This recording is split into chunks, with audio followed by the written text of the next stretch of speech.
The V60 is definitely our favorite home brewing coffee method. In fact, it might be our favorite brewing method in general. And while there's 1,000 different brewing recipes for the V60 out there, we thought we'd throw our hat in with our own.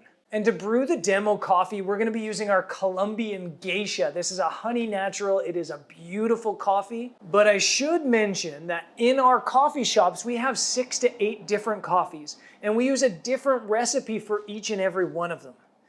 But this recipe is kind of a nice starting point, and it results in a really sweet, nuanced cup of coffee, and we really, really love this as our starting point.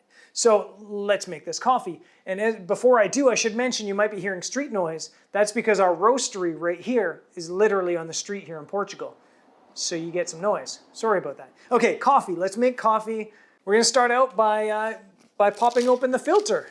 This is a single cup recipe.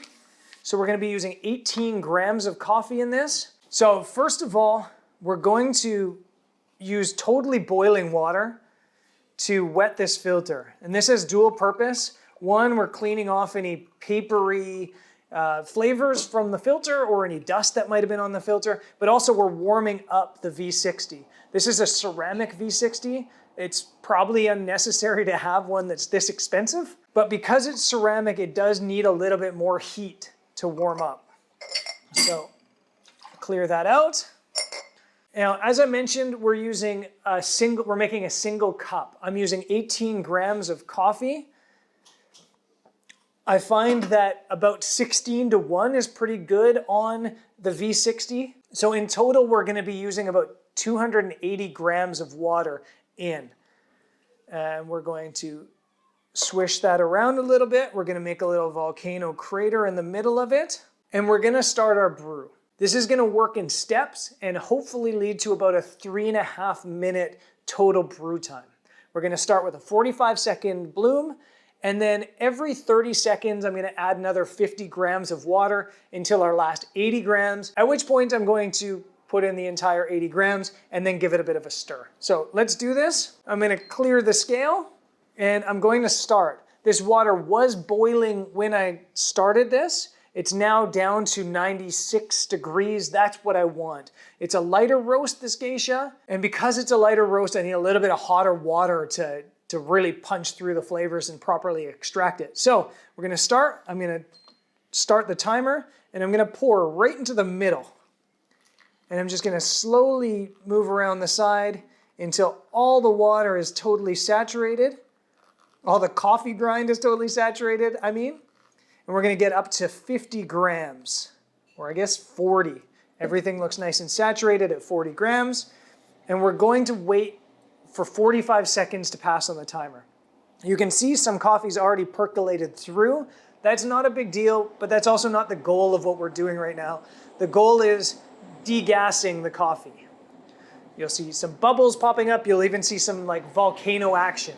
And then at 45 seconds, we're going to start pouring our second batch. This should bring us to 100. I'm pouring really slow right into the middle of the coffee, slowly passing around to the edges. You'll see all these really tiny little micro bubbles popping up. Timer just hit 1 minute. That was what that beep was. And we're getting to 100 grams. And you'll see that the water is kind of going up and then almost holding the exact flow rate the entire time. And now we're gonna wait to, if I do my math correctly, 1 minute and 15, and we're going again. Another 50 grams. And the reason we're constantly pouring like this rather than just dumping the entire amount of water in the top is because it continually gets the bed of coffee in motion. If you just pour it all at once, it'll just sit on top of the bed and the water can find channels through the coffee. We're up at 145, so we're going to add more water. You'll know your grind is too fine if the water levels increase a lot. Instead of pouring onto water that's like this high off the coffee, it's like this high, you've just got too fine of a grind. If the water's passing through the coffee really fast and you can't keep up, your grind is too coarse. We're at 245 now, and I'm gonna put the last 80 grams in. That'll get us up to 280.